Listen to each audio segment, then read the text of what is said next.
Bonjour, chères dames, chers messieurs, chères demoiselles. Les Russes ne sont pas gentils quand même, hein, parce que cette action vient de ralentir les ardeurs de monsieur Emmanuel Macron. Oui, MC. Vous savez que le 1er mai 2024 a eu lieu une exposition des trophées de guerre de Vladimir Poutine et de sa très grande Russie. Nous avons vu des Abrams, nous avons vu des léopards. En grosso modo, il y a eu plus de 30 et quelques échantillons d'armes occidentales exposées devant le monde entier. Parce que c'est le monde entier. Moscou, c'est le monde entier. Il n'y a pas que les Russes. Il y a des Français, il y a des Américains, il y a des Belges, il y a des Chinois, il y a des Africains, il y a des Sénégalais, il y a des Égyptiens, il y a des Sud-Africains, Sud-Américains, il y a même des Américains. Donc Moscou, c'est le monde entier qui est là. C'est comme dans toutes les grandes villes, toutes les grandes métropoles du monde entier. Et donc, vous savez aussi que les médias occidentaux ont des correspondants là-bas. Tous ces médias, tous les grands médias occidentaux, ils ont des correspondants là-bas. Il y a même des médias qui ont des journalistes étrangers sur place. Je vais quand même vous rappeler, vous savez qu'il y a une journaliste américaine d'origine russe qui est détenue en Russie pour cause d'espionnage. On ne va pas revenir là-dessus parce qu'on en a assez débattu. Cette fois-ci, c'est les médias français eux-mêmes qui donnent l'information. C'est pourquoi je m'appuie sur eux-mêmes, leur propre information. Quand on a dit que parmi les trophées de guerre exposés à Moscou, il y a un engin, un blindé français, ils se sont affolés. Non, ça ne peut pas être vrai. Non, il faut que nous cherchions. Il ne faut pas que ça soit de la propagande. Non, on ne peut pas capturer quand même un blindé français. Non, ça c'est le top des tops.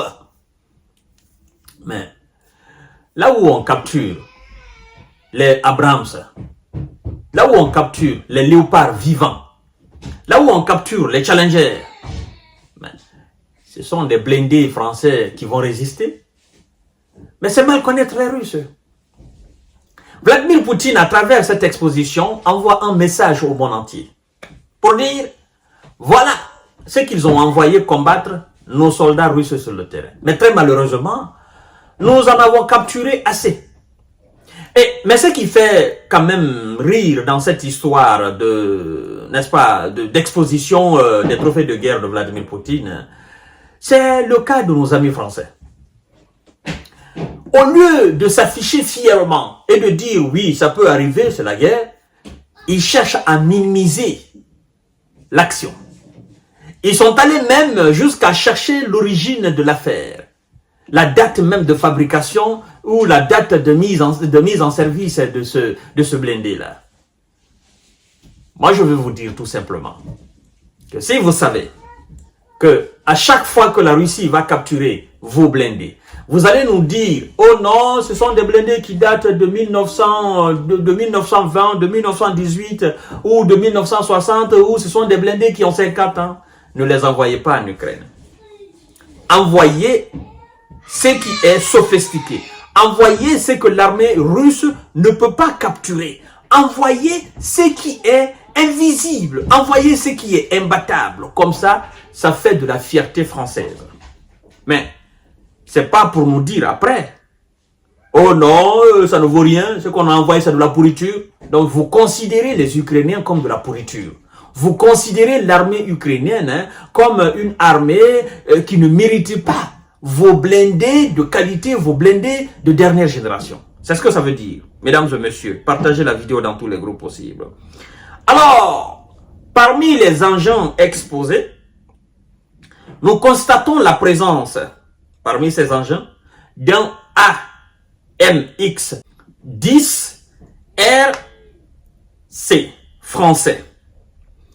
Est attesté, oui, est attesté par l'agence France Presse. Je vous ai dit que cette information vient d'eux-mêmes. Vous comprenez? C'est eux-mêmes qui donnent cette information-là. Parce qu'ils savent que c'est une information qui est devant le monde entier et qu'ils ne peuvent pas contredire.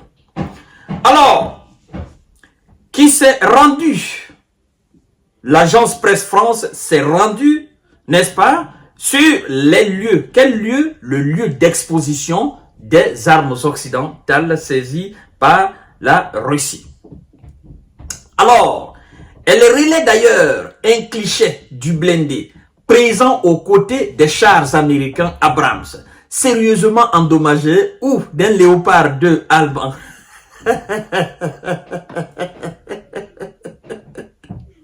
Un char Abrams américain sérieusement endommagé et aux côtés d'un Léopard. Les Russes, qui vous êtes? Ils prennent Américains et Français et Allemands, ils les mélangent ensemble. Ils disent, bon, quand vous êtes ensemble là, on vous met ensemble, le monde va vous voir ici.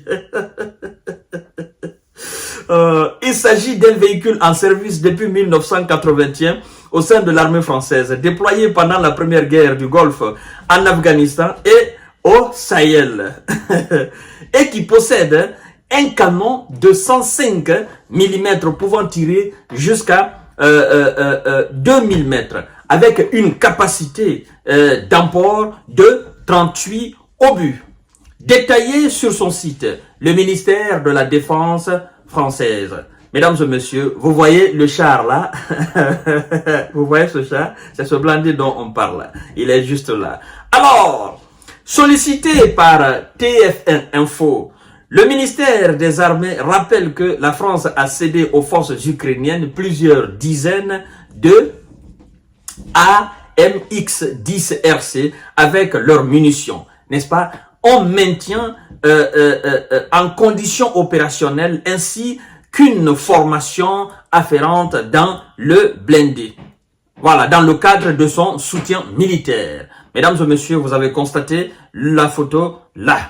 Alors, le ministère, voilà, a-t-il apporté des précisions? A probablement été récupéré par les Russes. Ce char, il a été probablement, bon, c'est pas probablement, parce qu'il est devant tout le monde ici. On dit qu'il a été probablement récupéré par les forces armées russes lors des combats contre les forces armées ukrainiennes. Voilà. Il faut toutefois noter, dit-il, que les drapeaux de la France et de l'OTAN qui apparaissent sur ce blindé ont été rajoutés. Une démarche qui peut, selon le ministère, être perçue comme une tentative de manipulation. Non, c'est pas une manipulation, c'est vos chars. Quand on prend un char Abrams, on ajoute un drapeau américain pour dire que c'est pour les États-Unis. Quand on prend un char Léopard, on ajoute un drapeau allemand pour dire que c'est pour l'Allemagne. Donc quand on prend un char, un blindé, une arme française, ben on ajoute le drapeau français. Ça, c'est pas de la manipulation. C'est pour mieux l'identifier, quoi. C'est pour que les gens qui viennent assister à l'exposition se situent rapidement. Parce que quand les gens voient comme ça le drapeau français, ben, ils reconnaissent facilement, quoi. Vous comprenez? Drapeau américain, c'est reconnaissable. Drapeau allemand, ben, les gens n'ont pas trop à chercher. Ah, oui, ça c'est américain. Ah oui, ça c'est français. Ah oui, ça c'est britannique. Voilà. Voilà. Mesdames et messieurs, une capture qui remonte à près d'un an, même si ça remonte à 100 ans, c'est les Russes qui l'ont capturé. Ils l'ont capturé en Ukraine. Chères dames, chers messieurs, chères demoiselles, la capture de ce AMX-10RC, non, c'est pas une question de récente ou une question d'ancienneté. Voilà, chères dames, chers messieurs, cette prise de guerre remonterait à juin l'année dernière. Plusieurs articles en font mention. Mais il est difficile de connaître avec précision le lieu où le véhicule est passé entre les mains des Russes. Selon les sources, cette capture se serait déroulée lors de combats dans les régions de Donetsk ou de Zaporizhia quelques semaines plus tard, en juillet 2023. On a retrouvé la trace de cet engin du côté de Mariupol où il a été filmé sur la remorque, n'est-ce pas, d'un camion militaire. On ne cherche pas trop à rentrer dans ces détails-là. On sait que c'est une arme occidentale, une arme française qui a été saisie sur un champ de bataille. Peu importe où elle a été saisie, mais elle a été quand même capturée. Alors, chers dames, chers messieurs, chers demoiselles, je vous ai dit la fois dernière, l'objectif de ces expositions, c'est de dire aux Occidentaux que vous vous fatiguez. Vous vous fatiguez d'envoyer des armes, des chars, n'est-ce pas, vos armes, vos chars en Ukraine. Vous vous fatiguez parce que vous n'avez aucune chance de l'emporter. Vous n'avez aucune chance. Et vous continuerez de les envoyer, nous allons les capturer, nous allons les garder ici. Ça sera toujours des trophées de guerre. Nous allons les capturer ici et ça va entrer dans l'histoire. Oui, ça va entrer dans l'histoire. C'est ça au fait. Parce que, ben, écoutez, vous, de toutes les façons, vous n'arrivez pas, il n'y a pas de char russe que vous avez capturé, hein, vous ne faites pas d'exposition, vous ne montrez pas, ben, écoutez, vous dites tout simplement, nous avons détruit des chars, nous avons, comme ils l'ont fait en 2022, oh, on a détruit tel nombre de chars, la Russie n'a plus, ben, écoutez, cette Russie qui n'a plus de chars, c'est elle quand même qui avance. Moi, sincèrement, ça me fait rire. Il faut voir hier les journalistes, parce que ça s'est passé hier vendredi. Hein. Il faut voir hier les journalistes, n'est-ce pas, français, s'agiter autour de cette situation. Ben, écoutez, ne vous agitez pas. La guerre, c'est la guerre. Si vous les avez envoyés, c'est pour aller faire des résultats sur le terrain. Ben, si les résultats escomptés ne sont pas tombés, ben, c'est pas la faute des Russes. Eux, ils continuent leur opération.